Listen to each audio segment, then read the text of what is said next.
رحیموف 24 سال دارد. پهلوان ما بر مقابل رقیب 21 سالش والری ایندویتسکی مبارزه میبرد. والری ایندویتسکی در جمهوری تاجیکستان بود، در گشتین های ملی تاجیکی و برای مردم ما آشنا است.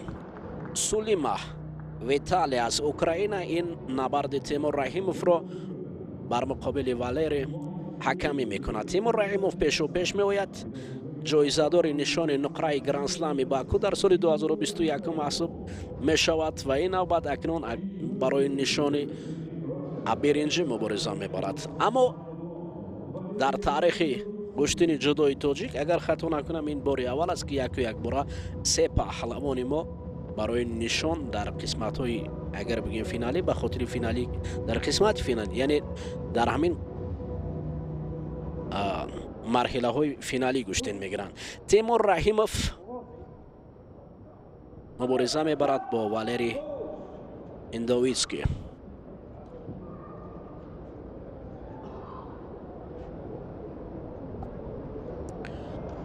حالا جهد و تلاش هر دو پهلوان ببینید. تجربه تیمور رحیموف نسبت به رقیب زیادتر است. باید هم قد و قامت هم بلند می ایستد، جسم هم قوی تر است. این تلاش ما برای به دست آوردن نشان سیوم روز سیوم است.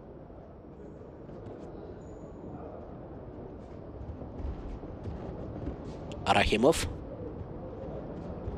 تیمور. حالا تیمور رحیموف دست راست را از چنگال رقیب رها می کند، دست چپ هم رها می کند و اطراف رقیب چرخ می زند.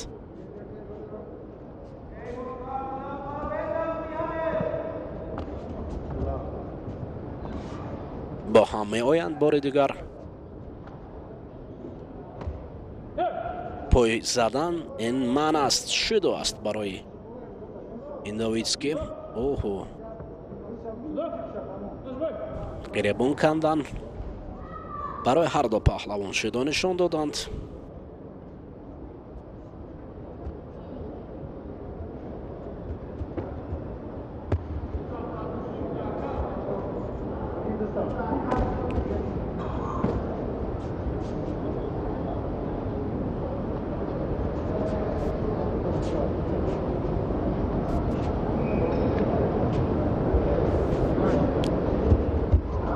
این پهلوانان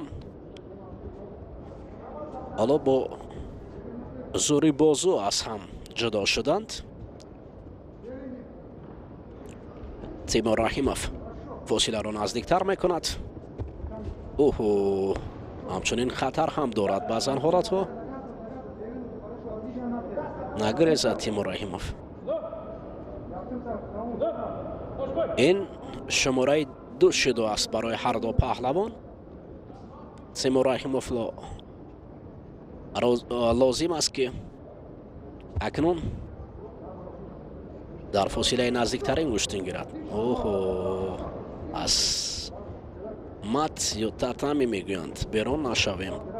چه ماته نمیشود. کوشش های هر دو پهلوان. آن اکنون تیمور هم هجوم میکند. دوباره تیمور فاصله دورتر است. اوه افتش بسیار خطرناک برای هر دو پهلوان بود. با یک سرعت هر دو مبارزه میبرند، چی تیمور و چی ویگینی والری.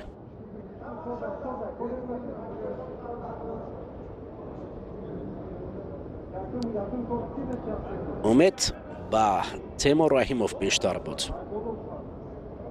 ارتفت امید تیموروف.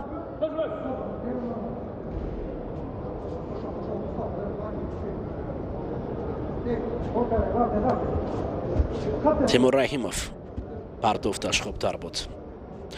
حالا اکنون دوباره تیمور رحیموف پهلوان ما آستین رقیب را خوب داشته است. امکانیت خوب دارد تیمور. نزدیک می‌آورد رقیب را. داویدسکی باشد در فاصله دورتر است.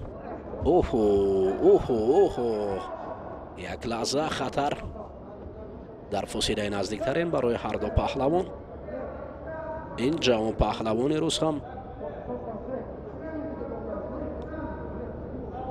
مبارزش قابل تیمور رحیموف قوی است.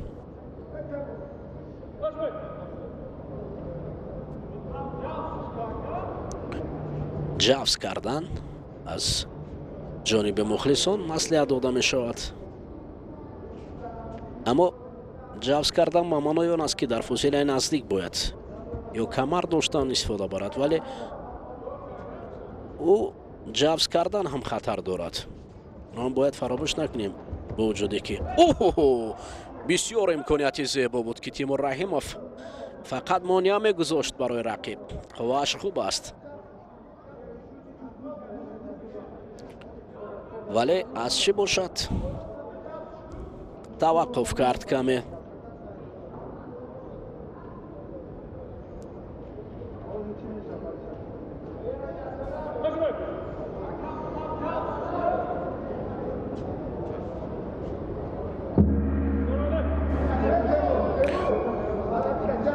محمد عبدالرحمانوف در اینجا به چشم نمیرسد. سرمربی منتخب تاجیکستان در این گرند اسلم نیست، شاید نرفته باشد.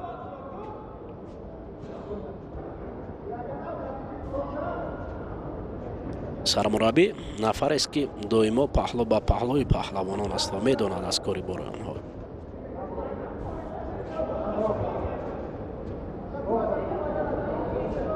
این داویدسکی حالا سمت راست تیمور رحیموف خوب است، حرکت باید کرد. جفز کردن.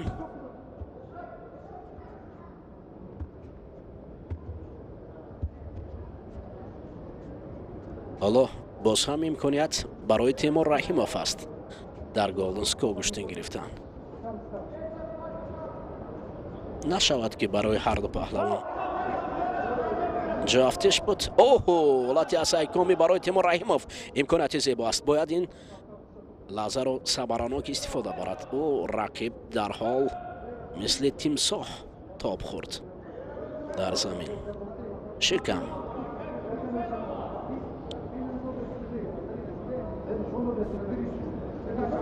تیمور رحیموف برخیز مبارزه برای نشان برنجی. خستگی برای تیمور رحیموف نمیگوید.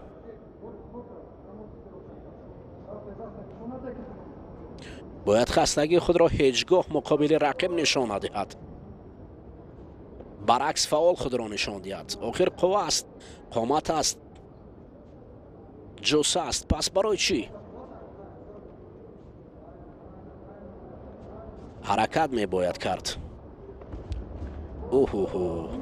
دور نرویم تیمور رحیموف، دور نرویم، وگرنه این بار شده. نزدیک آمدم ولی میبرایم. باید از منطقه زرد نبرایم. گوشتیم باید گرفت، نه حراسید. با پیش هجوم کرد. حالا اکنون یک حالتی بسیار آفرین. انا اکنون دیدید میشد است که همین کارو که بر وقت انجام میداد تیمور رحیموف موفق میشد. انا این کفکوبی به خاطر پرتافت جذابی تیمور رحیموف است. آفرین. 3 نشان در یک روز، 2 برنج، 1 نقره، آنها که برای طلا هم شانس داشتیم. انا این است نبرد شامی که دوستان عزیز نشان دادند. آفرین. انا این است که ما می ارزد بگوییم که تاجیکستان با پیش بهوده سرور اعظم نگفته 3 مراتب با پیش، 3 نشان با پیش. انا این است 3 در 1. آفرین. این نشان 3 برنجی است دوستان عزیز. 2 برنجی 1 نقرگی است. این شامی نقرگی برنجی شد برای پهلوانان کشور. تیمور رحیموف آفرین. تیمورانه هنری مردانه را نشان داد. میشد است که дидед, ман боварӣ дорам, ки баъд аз дидани лаҳзаҳои ҷаззоби партофти Теймур Раҳимов, агар нафаре ки дар вуҷудаш ҳисси миллӣ дошта бошад, ҳаловат мебарад. охир тоҷик аст, ки чунин партоф дорад.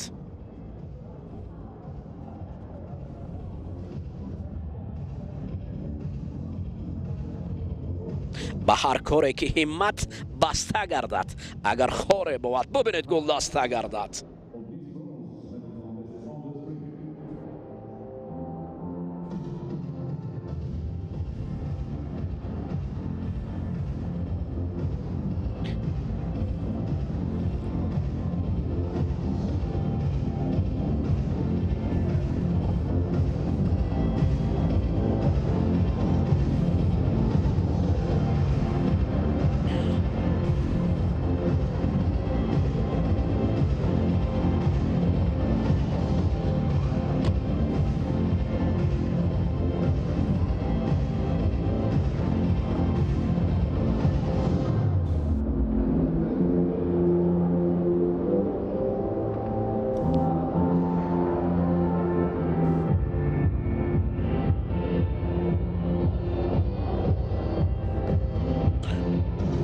такрор ба такрор лаҳзаҳои ҷаззоб партофти учиматаи Теймур Раҳимов рӯи навор аст. аҷаб зебо.